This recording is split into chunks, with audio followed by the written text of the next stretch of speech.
ঘ নম্বৰ প্ৰশ্ন, তোমাৰ পাঠ্য বৰগীতটি কোনে ৰচনা কৰা?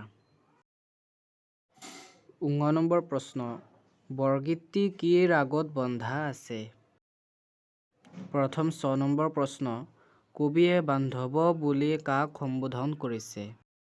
দ্বিতীয় ৬ নম্বৰ প্ৰশ্ন, মোহ-পাশ মানে কি? ঘ নম্বৰ উত্তৰ, বৰগীতটি শ্ৰী শ্ৰী মাধৱদেৱে ৰচনা কৰা।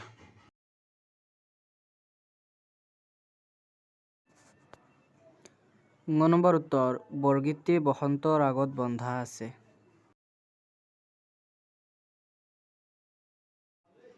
প্ৰথম ৬ নম্বৰ উত্তৰ, কবিয়ে বান্ধৱ বুলি হৰিক সম্বোধন কৰিছে।